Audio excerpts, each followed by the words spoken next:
Salam aleykum değerli dostlar. Bugün size günah ile alakalı bir şey demek istedim. Kur'an-ı Kerim'de günah ile alakalı müxtəlif ayələr vardır. Ve günahı ilk başlayan insan da Allah Teala Adem peygamberi gösterir. Allah Teala Kur'an-ı Kerim'de bildirir. Adem peygamber üsyan elədi. Allah Teala ona haram ettiği ağaca yaxınlaşmamağını ona bildirmiştir ve o nəfsinə hakim ola bilmədi. Şeytan onu yox olmayacaq səltənət və ölümsüzlüklə aldatdı və Adəm əleyhissalam aldandı.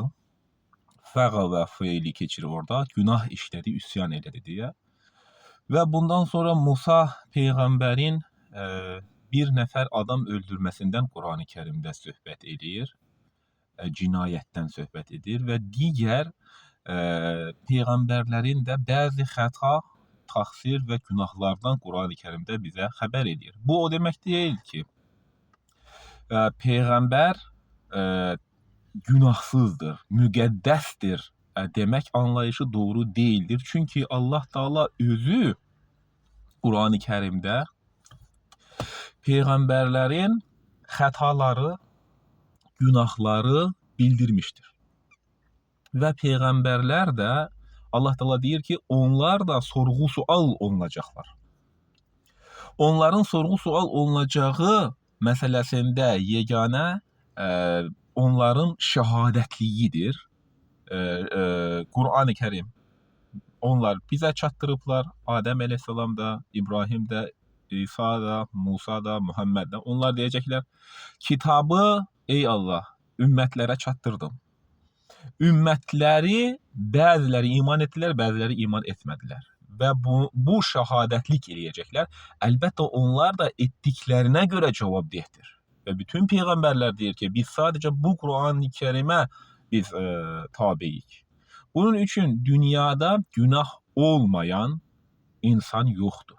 Günah işləmə insanın necə deyərlər, onun təbii şeyidir günah işləmə. Hər bir insan günah əhlidir və günahsız heç bir insan yer üzerində olmayıb, yaradılmayıb və olmayacaq da. Çünki insan nəfsinə bəzən hakim ola bilmir. Bunun üçün günahlar işləyir və Allah'ın qoyduğu hüdudları keçir. Sadəcə bunları en yaxşısı anladıktan sonra bir daha bu günahları işləməməkdir. Əgər insan ki bildi, mən günah işlədim, xəta elədim və Allah'ın hüdudlarını keçdim və Allah'ın haram buyurduğunu mən həyata keçirdim, halal elədim öz nəfsimə, bildin, anladın və bir daha onu eləmirsən və tövbə eləyirsən, Allah bizə tövbə şansını tanıyır. Və tövbə etdiyimiz təqdirdə Allah Teala deyir, şirkdən başqa bağışlanmayacağı günah yoxdur. Allah Teala deyir, şirk elədiyiniz təqdirdə ən bağışlanmayan günah şirkdir.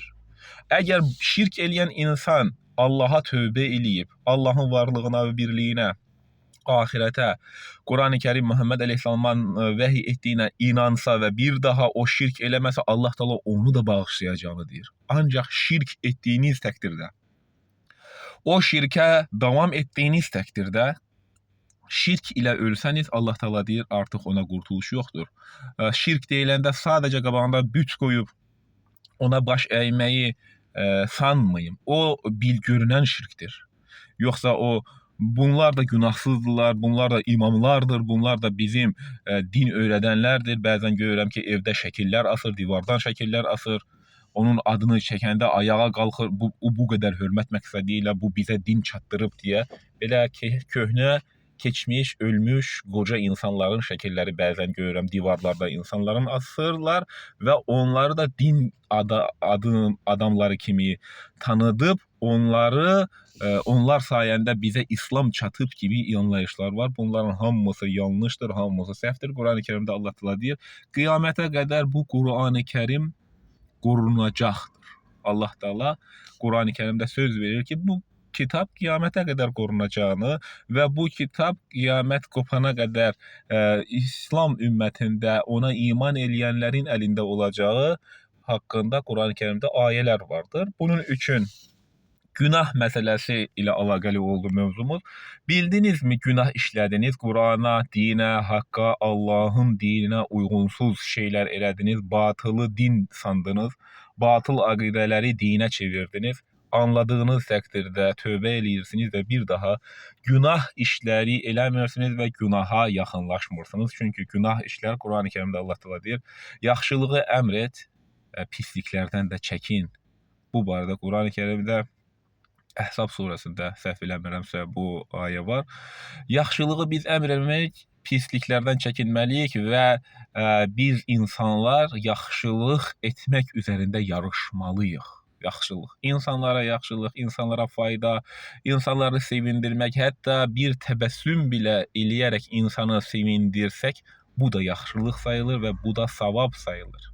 Maddi, mənəvi insanlara dəstək çıxmalıyıq. Əgər bir insan yıxılıbsa, maddi, mənəvi yıxılmada olur. Maddi, mənəvi insan yıxılıb gedir, əlindən tutursunuz, qaldırırsınız.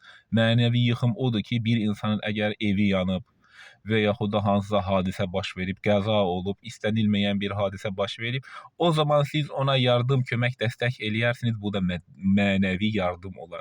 Bu zaman Allah Taala sizin malınıza qat-qat bərəkətləndirəcəyini və malınızı artıracağını deyir. Zəkat, Allah Taala deyir ki, malınızı artırar. Və bunun üçün biz çalışaq ki, yaxşı insan olaq, gözəl şəxsiyyət olaq, Allahın bildirdiyi mömin, Allaha təslim bəndə olaq və günahlardan da çəkinərək sadəcə yaxşılıqları eləyək, gözəllikləri eləyək, insanları sevindirək, yaxşı əməllərlə Allahın rızasını qazanmağa çalışaq. Və aleykum əssalam və rəhmətullah və bərəkatuhu.